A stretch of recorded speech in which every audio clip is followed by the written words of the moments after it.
Hello everyone! Welcome pulit sa ating MathIsip YouTube channel where you can find free Tagalog mathematics tutorial. Our topic for today is all about solving problems involving parallelograms, rectangles, squares, and rhombuses. Ito po ang lesson natin for grade 9, week number 9. Okay, but before we begin, let me just remind everyone, para po masuportahan nyo ang ating channel at maipagpatuloy natin ang mga lessons natin, please subscribe to our channel, and also you can follow us on our Facebook page, especially to our dear teachers who would like to avail of our presentations. You can message us on our Facebook page. Okay, so without further ado, let's now begin with our lesson. Dito po sa ating lesson, tuturuan ko po kayo kung paano po mag-solve ng problems involving parallelograms, and not only parallelograms but also the special parallelograms like rectangles, squares, and rhombuses. Okay, i-apply po natin yung mga properties of these parallelograms. Okay, so let's begin with this question. Can we determine the missing side angle or diagonal without measuring it directly? Like for example, the windows, okay, yung mga signages natin, street signs, yung mga tiles, and then yung mga panels natin. If they are a parallelogram, can we determine yung mga sides, angles, or diagonals without even using our measuring tools? Okay, let's find out later gamit yung mga properties. Okay, speaking of properties, let's review property of a parallelogram. Okay, so first, by definition, ito po ang ibig sabihin ng parallelogram. Opposite sides are parallel. So as you can see, we have here this left and right side, parallel sila. And then itong nasa taas and then itong nasa baba, they are also parallel. Next, aside from that, opposite sides are also congruent. Okay, so these two sides are congruent. Itong nandito sa taas and baba, congruent as well. And then we also have here opposite angles are congruent. So this angle is opposite to this angle. They are congruent. And this angle is opposite to this angle. They are equal as well. And then next, consecutive angles are supplementary. Meaning to say, if we have here this angle 70 degrees, yung kasunod niyang angle dito, this is also 110 degrees. If you add them together, it will be 180 degrees. Ganun din po dito. So if we have here 110, yung kasunod niyang angle dito is 70. If you add them, it will be 180. Therefore, they are supplementary angles. And then next, a diagonal divides a parallelogram into two congruent triangles. Okay, so if we have here a diagonal, it creates two big triangles dito, no? Ito naman, isang diagonal dito, it also creates this triangle and then this triangle. Okay. And then lastly, diagonals bisect each other. Ibig sabihin, this diagonal, they intersect with this diagonal dito sa point na ito. And ito po yung point na gitna nung diagonal. Okay, so that's why this segment of the diagonal is also equal to this segment.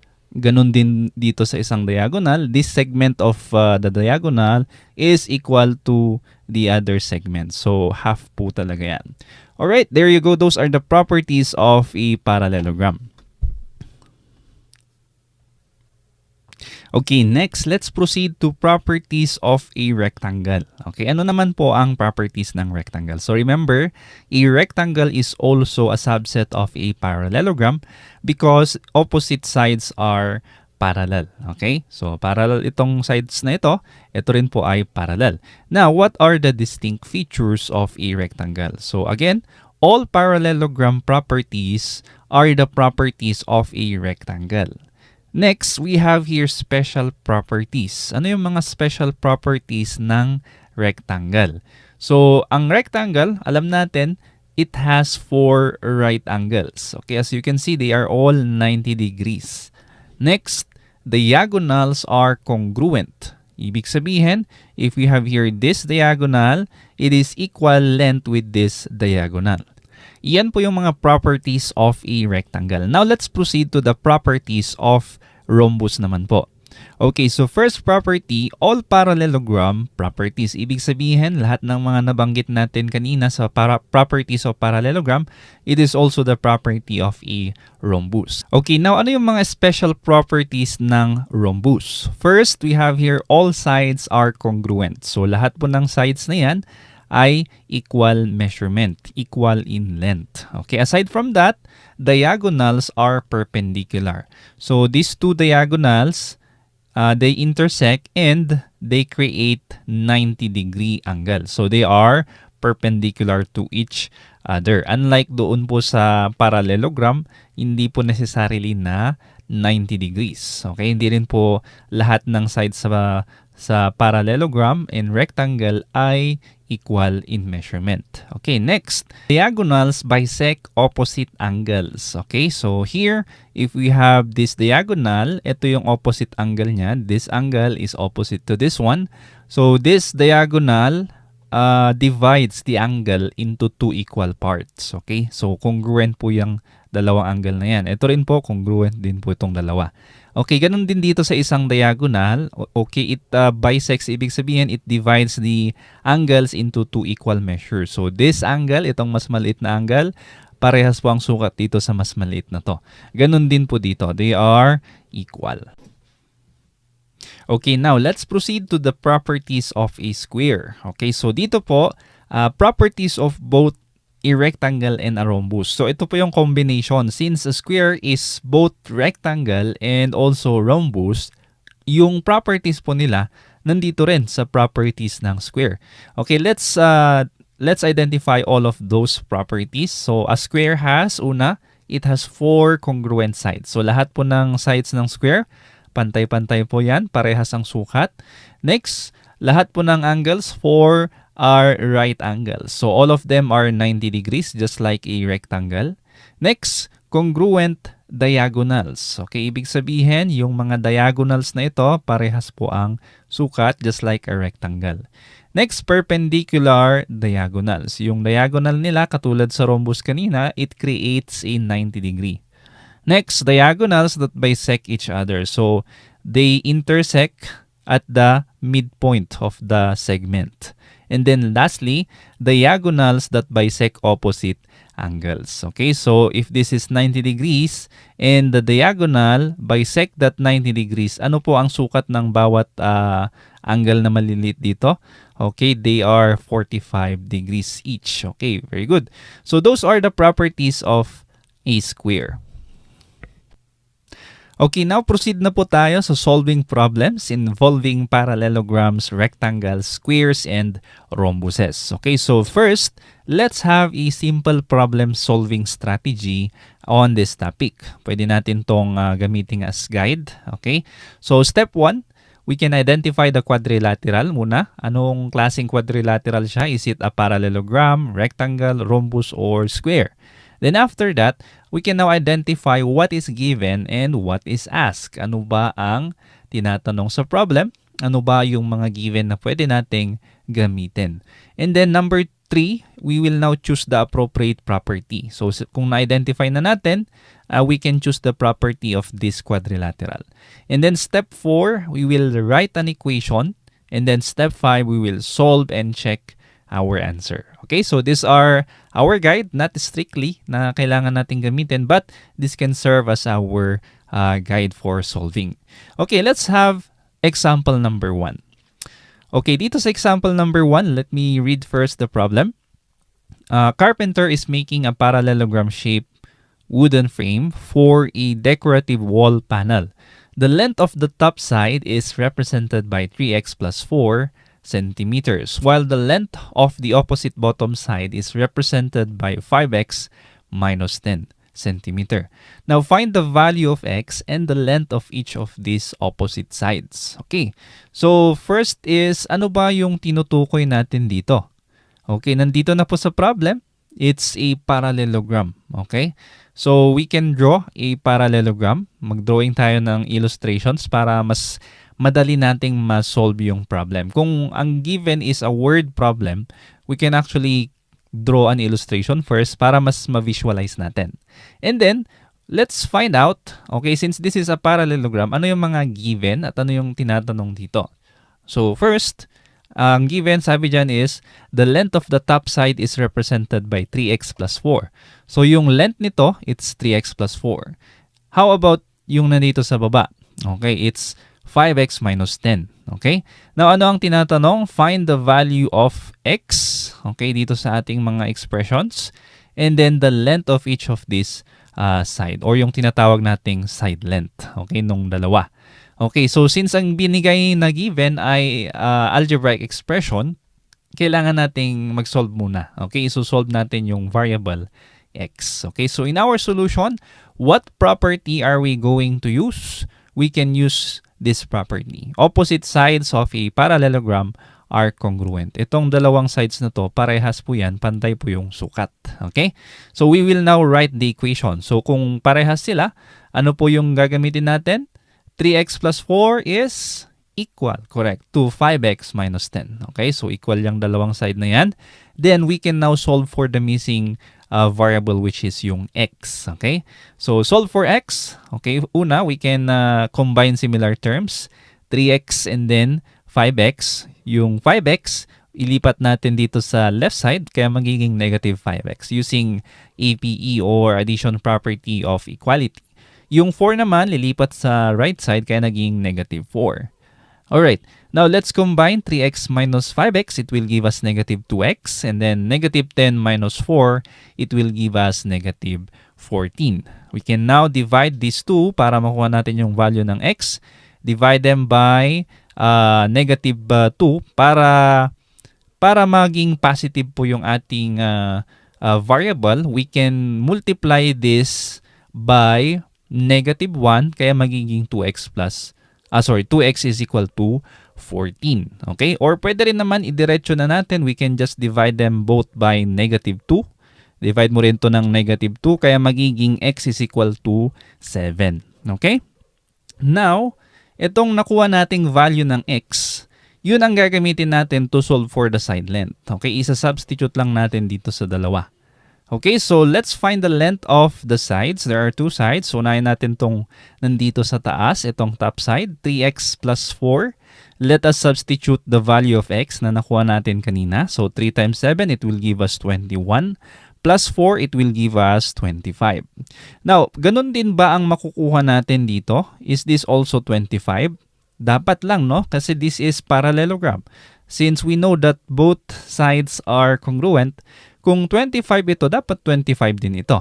But let's find out. Check natin para sigurado. So we have here 5x minus 10. I-substitute din natin yung nakuha nating value ng x. So we have here 5 times 7. It will give us 35 minus 10. It will also give us 25. So parehas lang po. Ibig sabihin, mas na-confirm natin na tama yung sagot. Okay, so therefore, the two opposite sides of the wooden frame are 25 centimeters each. Okay, so 25 centimeter, 25 centimeter. Okay, example number 2. Okay, a designer is making a parallelogram-shaped garden sign. Two consecutive interior angles of the sign measures 3x plus 15 degrees and then 2x plus 10 degrees. Find the value of x and the measures of the two angles. Okay, so given this word problem, we can again illustrate para mas ma-visualize natin.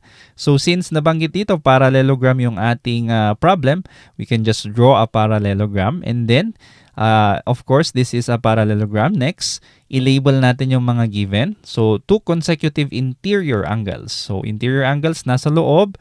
Okay, let's have this one muna. Itong nandito, let's say this is the 2x plus 10 degrees. And then ito naman, 3x plus 15, ito. Since consecutive, magkasunod sila. Pwede rin naman na itong 3x plus 15 dito, no? Any of them. Okay, kahit saan naman dyan, pwede nating ilagay. Basta ang importante, yung dalawang angle ay magkatabi. Okay, they are adjacent or consecutive. Okay, next, we have here x, yun yung hinahanap natin, value of x, and then the measures of the two angles. Okay, so para mas maganda, lagyan natin ng label. Let's say this is angle A and this is angle B. Okay, so alam naman natin, if they are supplementary, Okay, ano yung property na tinutukoy natin dito? Consecutive angles of a parallelogram are supplementary. Ibig sabihin, if we add them together, it will give us 180 degrees. Okay? So, yun yung gagamitin nating equation. So, first, let's have these two angle. I-add natin sila. 3x plus 15, yung first angle. And then, i-add natin sa second angle, 2x plus 10. It will give us 180. Okay? Now, let's solve for the value of x. Okay, so we can now combine similar terms dito. So, first, we have 3x plus 2x kaya naging 5x yan. 15 plus 10 kaya naging 25. And then, ililipat natin si 25 dito sa right side. So, 180 minus 25, it will give us 155. Now, we can divide both sides by 5 para makuha natin yung value ng x. So, 155 divided by 5, it will give us 31. Okay, so again, hindi na natin kailangang i-detalye yung ating mga solution when it comes to algebra. Okay, kasi napag-aralan na natin yan in your previous grade level. Okay, so x here is equal to 31. Now, we can find the measures of the two angles by using the value of x dun sa mga angles natin. Okay, so let's find the measures of the angles. Let's start with itong angle A, which is 3x plus 15. Ito. The measurement of angle A is equal to 3x plus 15. Let us substitute. X is 31. So 3 times 31, it will give us 93 plus 15. Therefore, the measurement of angle A is 108 degrees. Okay? So 108 degrees po ito.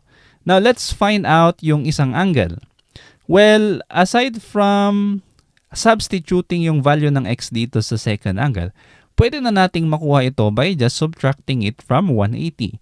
So, 180 minus 108, pwede mo nang makuha ito. Pero, kung gusto nyo, pwede rin naman yung algebra. So, again, we can substitute. So, since the measurement of angle B is 2x plus 10, we will substitute the value of x dito. So, magiging 2 times x, 2 times 31. 2 times 31 is 62 plus 10. It will give us a 72. Okay? Now, if you want to check, we can actually add these two. So, 108 plus 72. Dapat ang kalalabasan nito is 180 kasi nga supplementary sila. So, what's the answer? Yes, it's 180 degrees. Therefore, the measures of the consecutive angles are 108 degrees and 72 degrees. Okay, so that's how we solve this problem. Okay, now let's proceed to example number 3. So we have here the illustration. Wala pong word problem. Ang nakalagay lang dyan is yung mismong illustration, and then sabi dito find x and side AC. Or is this a side? Or let's see. Ano ba yung AC dito? Okay, so we have here this parallelogram A, B, C, D. Paano natin nasabing parallelogram ito? Okay, if you take a look, meron tayong mga symbol or markings dyan. Meaning this side here is parallel to this one, and this side is also parallel to this one. Okay, remember our lesson on how we guarantee a parallelogram. Okay, and then yung AC is ito palang diagonal. Okay, as you can see, we have here AC, diagonal po yan, and then itong isang diagonal is DB. They intersect at point E. Now, we will find X, and then we will find the measurement of the diagonal. So, yung x natin galing dito sa mga expression na yan. So, 4x minus 3, ibig sabihin itong segment lang na ito. And then, ito naman, 2x plus 9, itong segment lang na ito. Okay, so, let's have our solution for this parallelogram if we are looking for x and then AC. Okay, first, solution. Let's have the property. Anong property kaya ang gagamitin natin? So, we are dealing with diagonals. Therefore, ito yung property na kailangan natin. The diagonal of a parallelogram bisect each other. So, they intersect at their midpoints. Okay, so ibig sabihin, parehas po yan, pantay, equal. So, equation natin is, since equal tong 4x minus 3, itong segment na ito dito sa 2x plus 9, it will be 4x minus 3 equals 2x plus 9.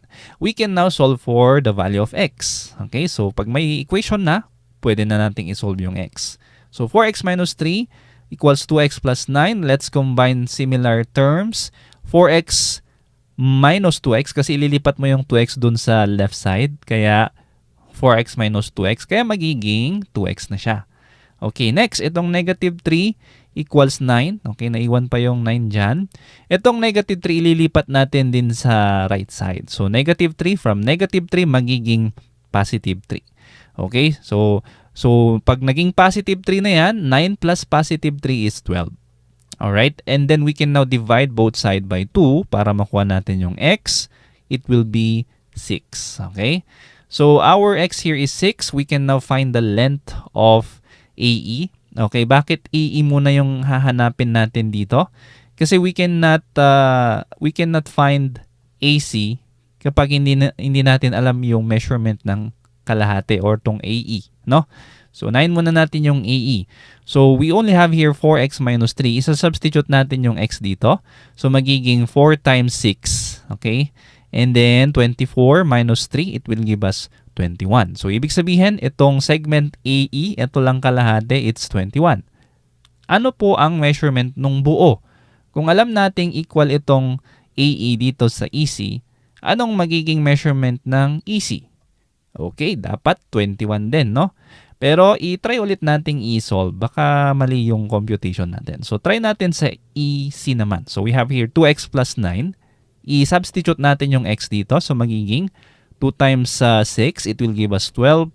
Plus 9, it will give us also 21. So, parehas na-confirm yung ating yung solution natin dito. So, ibig sabihin, kung ito 21, ito rin ay 21, malalaman na ba natin yung buong diagonal? Yes, we can just combine the two, 21 plus 21. Or you can even multiply 1 by 2, the 21 by 2. Ang makukuha natin is 42. So, the diagonal AC is equal to 42. Okay, so that's how we solve this problem.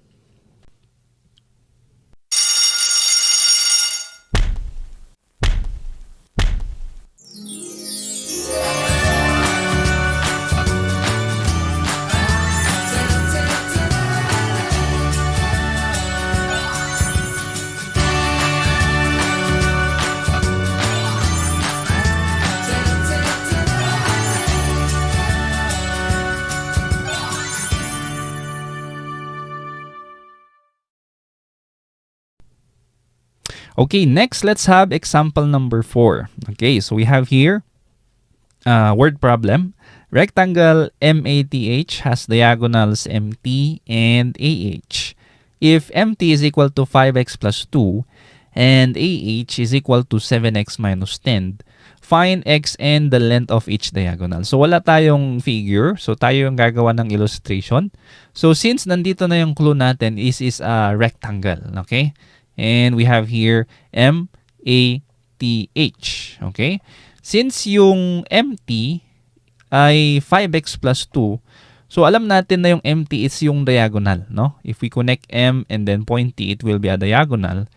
And yung measurement niya is 5x plus 2. Itong buong ito is 5x plus 2, okay?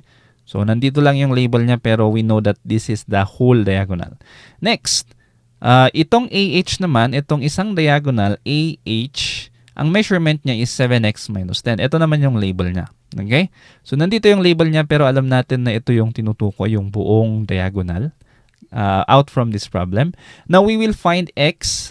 Okay? In this rectangle, we will find x and the length of each diagonal. So, yung diagonal MT, ano ang measurement niya? Yung diagonal AH, ano din ang measurement niya? Okay, now let's proceed to the solution. Anong property po ang gagamitin natin dito? Okay, so this is now a special property for rectangle. So yung property dyan is ito. Diagonals of a rectangle are congruent. So unlike the parallelogram na hindi congruent, sa rectangle, parehas na parehas yan. Okay, so equation natin, since meron na tayong expression in for both of these diagonals, we can now say that 5x plus 2 is equal to 7x minus 10. Okay, pwede na nating isolve yung x dito. So, solve for x, combine similar term, 5x, i-combine natin sa 7x, pero syempre, lilipat sa left side, kaya magiging negative. From positive, magiging negative 7x. So, 5x minus 7x, Ito namang 2, lilipat sa right side, kaya magiging negative 2. Okay, so 5x plus 7x, it will give us negative 2x. Negative 10 minus 2, it will give us negative 12. We can divide both by negative 2. Okay? Kaya magiging x is equal to positive 6. Okay? We can now use this value of x to get the measurement of MT at saka AH. Okay, so find the length of the diagonal MT. Substitute natin. Since the expression for MT is 5x plus 2, gawin natin 6 yung x dyan. So 5 times 6, it will give us 30 plus 2. The answer is 32. Okay? Now, anong susunod? Yung AH naman. So, alam nyo na kung ano yung sagot dyan, no? Alam natin na yung dalawang diagonal equal yan, no?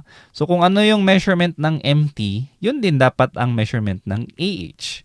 Pero para makasiguro tayo, we can still use algebra. I-substitute ulit natin. So, from our expression 7x minus 10, i-substitute natin yung x dito. So, magiging 7 times 6, 42 minus 10. It will also give us 32. So, tama lang yung computation natin. So, AH and MT are both 32. Okay, so that's how we solve example number 4. Okay, now let's proceed to the next example. Example number 5. Okay, so the diagonals of rhombus ABCD intersect at E.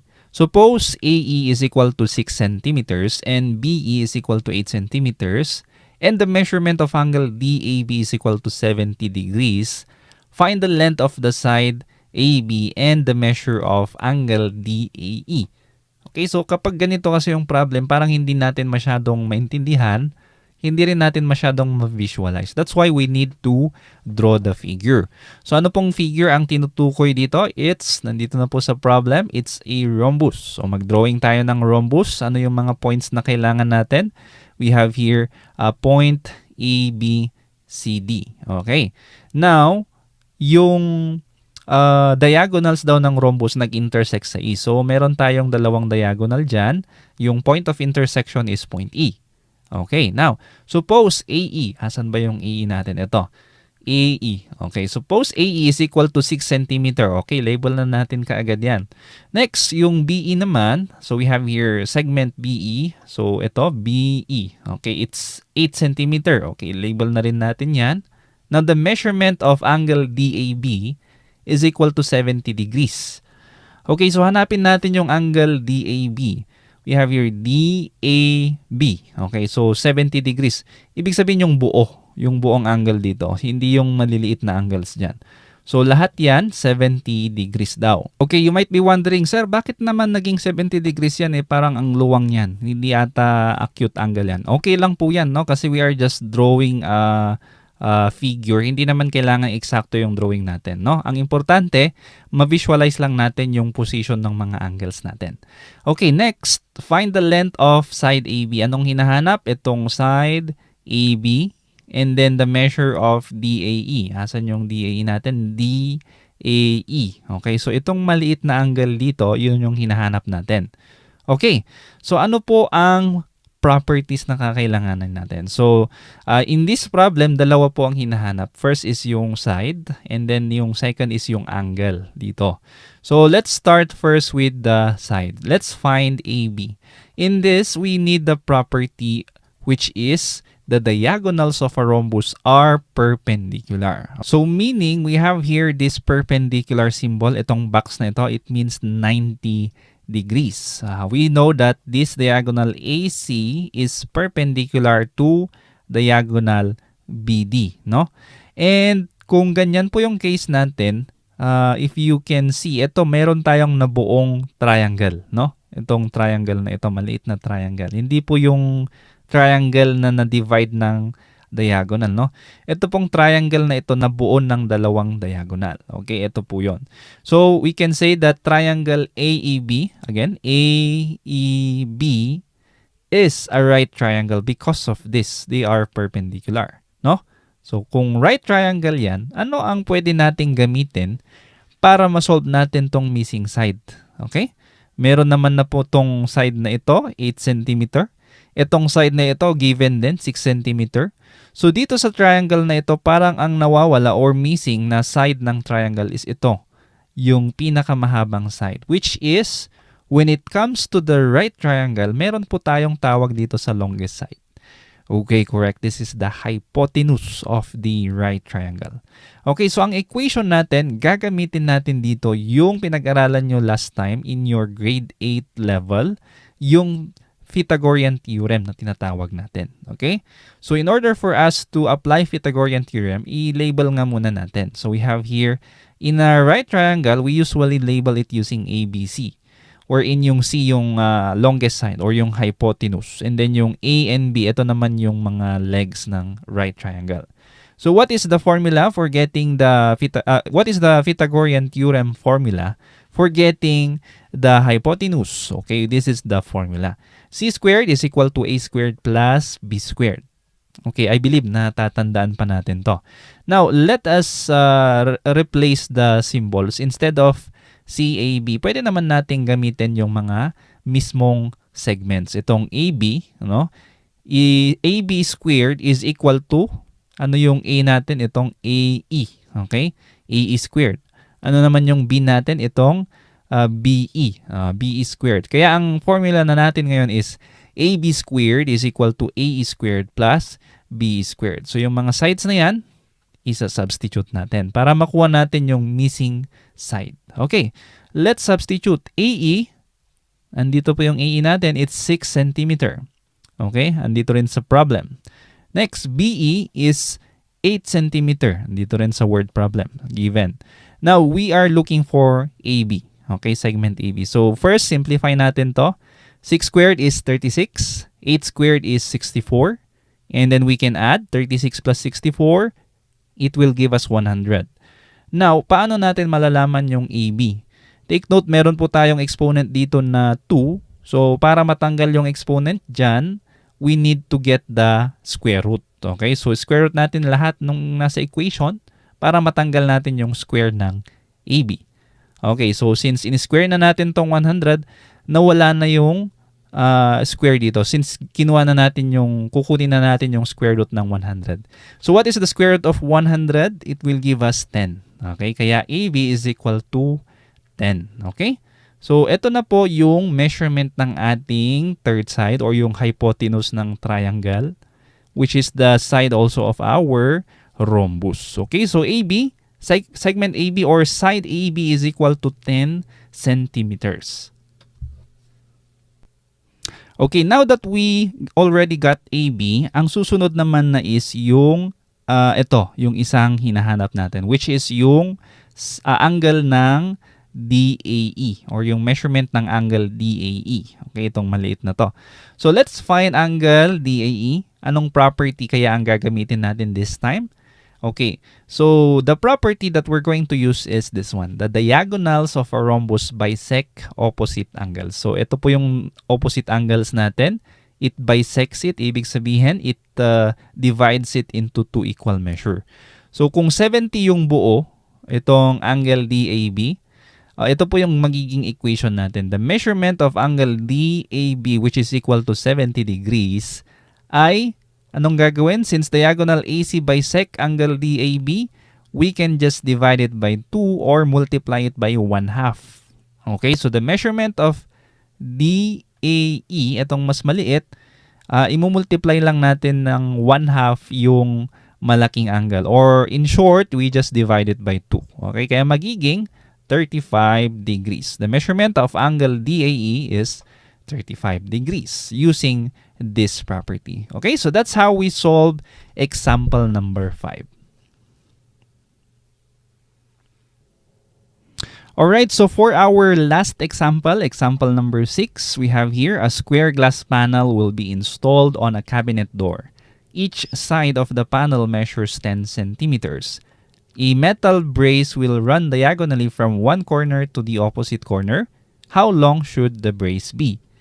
Okay, so ano po ang parallelogram na pinag-uusapan dito? It's a square. Okay, so mag-drawing tayo ng square and then sabi dito, each side of the panel measures 10 cm. So lahat ng sides niyan measures 10 cm each. Okay? Now, a metal brace will run diagonally. So, diagonally, ibig sabihin, ito po yung diagonal ng square. So, yan. And ano po yung hinahanap? How long should the brace be? So, ano yung measurement or sukat ng diagonal? So, in our solution, what property are we going to use? Ito po ay hindi lang iisang property ang gagamitin natin. Actually, dalawa. So, yung unang property, a square has 4 congruent sides and 4 right angles. Alam natin na ang square ay lahat yan may right angle. Ano pa po?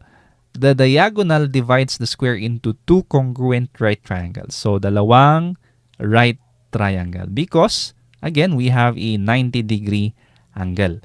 So, kung meron tayong right triangle dito at alam natin tong side na ito which is 10 cm and also the same with this one, it's also 10 cm kasi nga they all have equal sides, then we can now get the measurement of this side. So, anong equation natin? Gagamitin ulit natin yung Pythagorean theorem which is c squared is equal to a squared plus b squared. So, ano ang c squared natin dito? I-label natin. Ito po yung c, ito yung a, and ito yung b.